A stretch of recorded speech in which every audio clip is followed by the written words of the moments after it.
কি রান্না করবো বুঝতে পারছি না। ডিউটি থেকে আমি যখন রুমে ফিরি তখন ভাবি যে কি রান্না করব, তো এসে দেখি একটা ডিম আছে আর উচ্ছেটা গেছে আমার পচে। কারণ আমি সবজি কিনি না খুব একটা, এই কারণে, কারণ আমি রান্না করার সময় পাই না আর সবকিছু পচে যায়। কোনোই সবজি নেই, আলুও নেই, তাই জন্য করে শুধু পেঁয়াজ দিয়ে আর ডিমটা ঝাল করে নেবো। তো তারপর একটু ক্যালি মারতে মারতে কড়াটা ইন্ডাকশনে বসিয়ে দিয়েছি, দিয়ে ফটাফট ডিমটা ভেজে নেবো, নিয়ে তাড়াতাড়ি রান্না করে খেয়ে দিয়ে শুয়ে পড়বো, আর ভালো লাগছে না।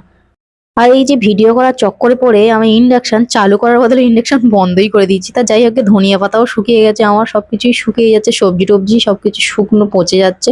তো ডিমের ঝোলও রেডি হয়ে গেছে, ভাতও রেডি হয়ে গেছে, ভাতের ফ্যানটা গেলেই জাস্ট খেতে বসবো এবারে। আজকে সারাদিন লোকে এত ভোটের রেজাল্ট নিয়ে চিন্তা করছিল সকাল থেকে, মনে হয় উচ্চ মাধ্যমিক পরীক্ষা বা এইচএস রেজাল্টের সময় এত টেনশন করেনি। তো সকালবেলা আমারও একটু টেনশন হচ্ছিল, কেন জানি না। তো যাই হোক, আমার কোনো ভোট নিয়ে অত ইন্টারেস্ট নেই। তো ভিডিওটা ভালো লাগলে অবশ্যই কমেন্ট করে দিও, ফলো করে দিও। চলো ভিডিওটা আজকে এই অবধি, খেয়ে নিই, চল টাটা, গুড নাইট, বাই।